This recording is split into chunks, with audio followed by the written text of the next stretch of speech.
नमस्कार प्यारे बच्चों। आज आप लोग अध्ययन करेंगे राष्ट्रीय आय एवं योग्यता आधारित परीक्षा का कुछ इम्पॉर्टेंट एमसीक्यू विज्ञान का, जिसे आप लोग अच्छी तरह से पढ़ें ताकि एग्जाम में अच्छा से अच्छा नंबर आए। तो जिसमें से जो पहला है, जल में ऑक्सीजन की संयोजकता होती है।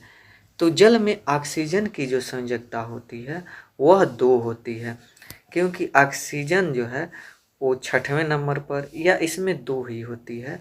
तो पहला का ऑप्शन बी। अगला प्रश्न, धावन सोडा का सूत्र है। धावन सोडा का मतलब धोने का सोडा का सूत्र। तो इसमें जो सूत्र है उसे कहते हैं Na2CO3 यानी सोडियम कार्बोनेट। अगला प्रश्न, हाइड्रोक्लोरिक अम्ल का पीएच हो सकता है। तो हाइड्रोक्लोरिक अम्ल होता है तो अम्ल है तो अम्लीय होगा, तो अम्लीय का मान 7 से कम होता है। यहाँ पर आप लोग याद कर लें कि 7 से अधिक है तो क्षारीय होता है और 7 से कम है तो अम्लीय। तो इसमें देखकर आप लोग बता सकते हैं 7 से कम कौन है। तो 7 से कम जिसका मान होता है, जो भी चाहे 6 हो, 5 हो, 3 हो, 2 हो, 1 हो, 0 हो, वह अम्लीय होता है। तो इसमें एक ही ऑप्शन है 3, तो यही सही है। अगला, चूने से पानी की अभिक्रिया है। तो जब आप लोग बता दें यहाँ पर कि चूने में पानी मिलाया जाता है, जब बिन बुझा चूना होता है उसमें पानी मिलाते हैं तो उसमें से ऊष्मा निकलता है। तो ऊष्मा निकलने को ही ऊष्मा छेपी कहते हैं। क्या कहते हैं? ऊष्मा छेपी। तो चौथा का ऑप्शन बी सही है। अगला प्रश्न, NaHSO4 लवण है, यानी सोडियम बाइसल्फेट। इसका नाम है सोडियम बाइसल्फेट। सोडियम बाइसल्फेट लवण है। कैसा है? अम्लीय है, क्षारीय है, उदासीन है या संकर है? तो यह अम्लीय होता है। तो इसमें 5वां का ऑप्शन ए। अगला प्रश्न, फिटकरी का सूत्र है। तो फिटकरी का जो सूत्र होता है वो K2SO4 इंटू Al2 और SO4 whole thrice into 24H2O। तो यह पहला ही है, यानी 6वां का ये ऑप्शन सही है।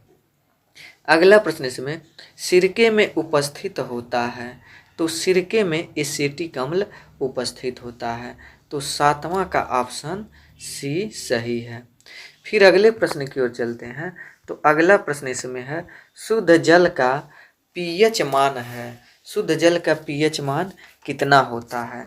तो शुद्ध जल का पीएच मान 7 होता है। तो 8वां का ऑप्शन सी सही है। अगला प्रश्न इसमें, ऊष्मा छेपी अभिक्रिया में क्या होता है? तो ऊष्मा निकलती है। तो इसमें कौन है? तो यहाँ पर 9वां का ऑप्शन बी, क्योंकि ऊष्मा छेपी अभिक्रिया में ऊष्मा निकलती है, उसे ही ऊष्मा छेपी कहते हैं। तो 9वां का ऑप्शन बी सही है। अगला प्रश्न, पदार्थ जो किसी दूसरे पदार्थ को प्रोटॉन दे सकते हैं वे क्या कहलाते हैं? तो जो प्रोटॉन दे सकते हैं वे अम्ल कहलाते हैं। फिर अगले प्रश्न की ओर चलते हैं।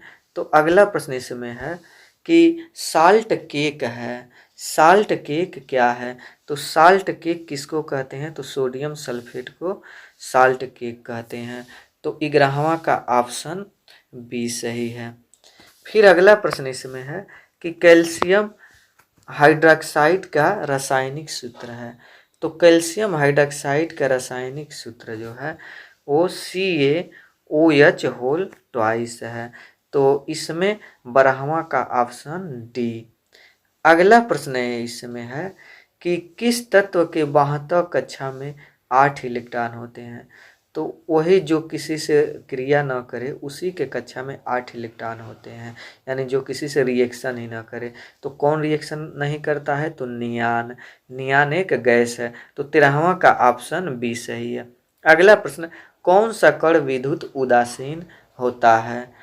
तो न्यूट्रॉन जो होता है यह ना पॉजिटिव होता है ना नेगेटिव, यह विद्युत का उदासीन होता है।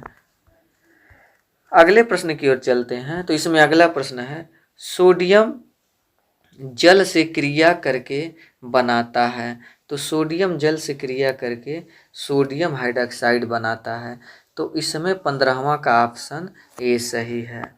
अगला प्रश्न इसमें कि P2O5 में फास्फोरस की संयोजकता है। तो इसमें फास्फोरस की संयोजकता बताना है।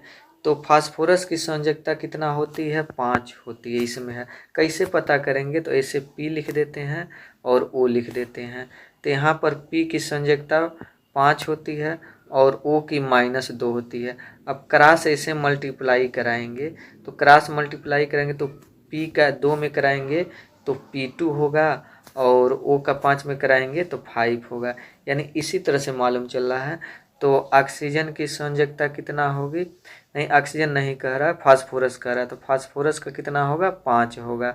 तो इसमें ऑप्शन इसका बी सही है। अगला प्रश्न है इसमें कि यौगिक यम SO4 में धातु यम की संयोजकता है। यम कोई माना एक प्रकार की धातु है, तो उसकी संयोजकता क्या है, तो उसकी संयोजकता जो होगी यम की वह 4 होगी। क्यों 4 होगी, क्योंकि इसमें भी उसी प्रकार क्रॉस मल्टीप्लाई कराया गया है। तो इसमें इसका ऑप्शन डी। अगला खाने वाले सोडा का सूत्र है, तो खाने वाले सोडा का सूत्र वह सोडियम बाइकार्बोनेट होता है, यानी NaHCO3। अगला प्रश्न इसमें है कि यौगिक M3PO4 होल ट्वाइस में धातु यम की संयोजकता है, तो इसमें धातु यम की संयोजकता है वह 2 होती है। तो इसमें ऑप्शन बी। अगला प्रश्न इसमें है एक तत्व यम के क्लोराइड का सूत्र MCl2 है, इसके कार्बोनेट का सूत्र होगा, तो इसके कार्बोनेट का जो सूत्र होगा तो उसका सूत्र है MCO3। क्या होगा, MCO3। तो यहाँ पर 21 का ऑप्शन डी। अगला प्रश्न परिवर्ती संयोजकता प्रदर्शित करता है, यानी कई संयोजकता दिखाता है, तो इसमें से कौन जो है जिसके कई संयोजकता होते हैं, तो फेरस है। फेरस का +2 +3 2 संयोजकता होता है। तो 22 का ऑप्शन सी सही है। अगला प्रश्न इसमें निम्नलिखित सामान्य पदार्थों को पीएच बढ़ने के क्रम में लिखिए, यानी निम्नलिखित सामान्य पदार्थों को पीएच के बढ़ते हुए क्रम में कीजिए, यानी पीएच के बढ़ते हुए क्रम में इसको दिखाना है।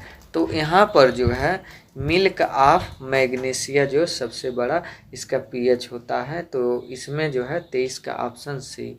अगला 24वां, निम्न में से कौन सी धातु तनु HCl से अभिक्रिया नहीं करती है, तो इसमें जो है कॉपर वह तनु HCl से अभिक्रिया नहीं करती, क्योंकि यह HCl से बहुत कमज़ोर होता है, इसीलिए।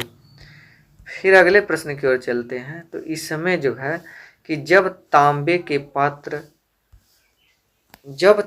के पात्र हवा से प्रभावित होते हैं तो उन पर हरे रंग का लेप देख सकते हैं। इसका कारण, तो इसका कारण क्या होता है कि उस पर हरा रंग का लेप टाइप आ जाता है, तो उसका कारण होता है कि ऑक्सीजन और नमी उससे संपर्क में आ जाते हैं, इसलिए वह थोड़ा बहुत यानी हरा टाइप दिखाई देता है।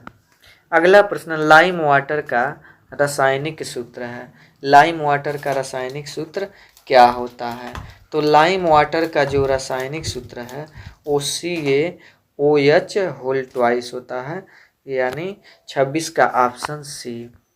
अगला प्रश्न कि एक रासायनिक प्रक्रिया जिसमें एक पदार्थ ऑक्सीजन के साथ प्रतिक्रिया करके ऊर्जा को छोड़ता है वह कहलाता है, तो वह क्या कहलाता है, तो वह दहन कहलाता है। जैसे यानी कोई पदार्थ ऑक्सीजन के साथ अगर अभिक्रिया कर ले रहा है उसके बाद वह ऊष्मा या प्रकाश को छोड़ता है, तो यह ऊष्मा और प्रकाश को न कह करके ऊर्जा कहा है, क्योंकि जो ऊष्मा और प्रकाश होते हैं वह ऊर्जा ही होते हैं। तो थोड़ा सा प्रश्न को दूसरे तरह घुमा दिया है, तो वह दहन ही होता है। दहन का मतलब वही जलाना। अगला सल्फर तत्व की परमाणुकता है, तो सल्फर तत्व की परमाणुकता 8 होती है, तो 28 का ऑप्शन सी सही है। अगला प्रश्न कि सल्फर यह तो बताएं अम्ल वर्षा का कारण है, क्यों जब अम्लीय वर्षा होती है तो आखिर उसमें क्या मिली होती है, तो इसमें अम्ल वर्षा का जो कारण है उसमें बारिश में क्या मिला होता है, तो CO2 यानी कार्बन डाइऑक्साइड, सल्फर डाइऑक्साइड और नाइट्रोजन डाइऑक्साइड, यानी 29 का ऑप्शन डी। अगला प्रश्न इसमें निम्न में से कौन अम्ल क्षार सूचक हैं? निम्न में से कौन अम्ल क्षार सूचक हैं?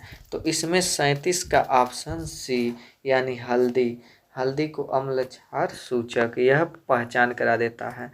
अगला, निम्नलिखित में से कौन सा एक खनिज अम्ल, खनिज के अम्ल जो खोद कर निकाले गए हैं, तो इसमें 38 का ऑप्शन डी यानी नाइट्रिक अम्ल, और फार्मिक अम्ल, टार्ट्रिक अम्ल, लैक्टिक अम्ल ये सब नहीं है।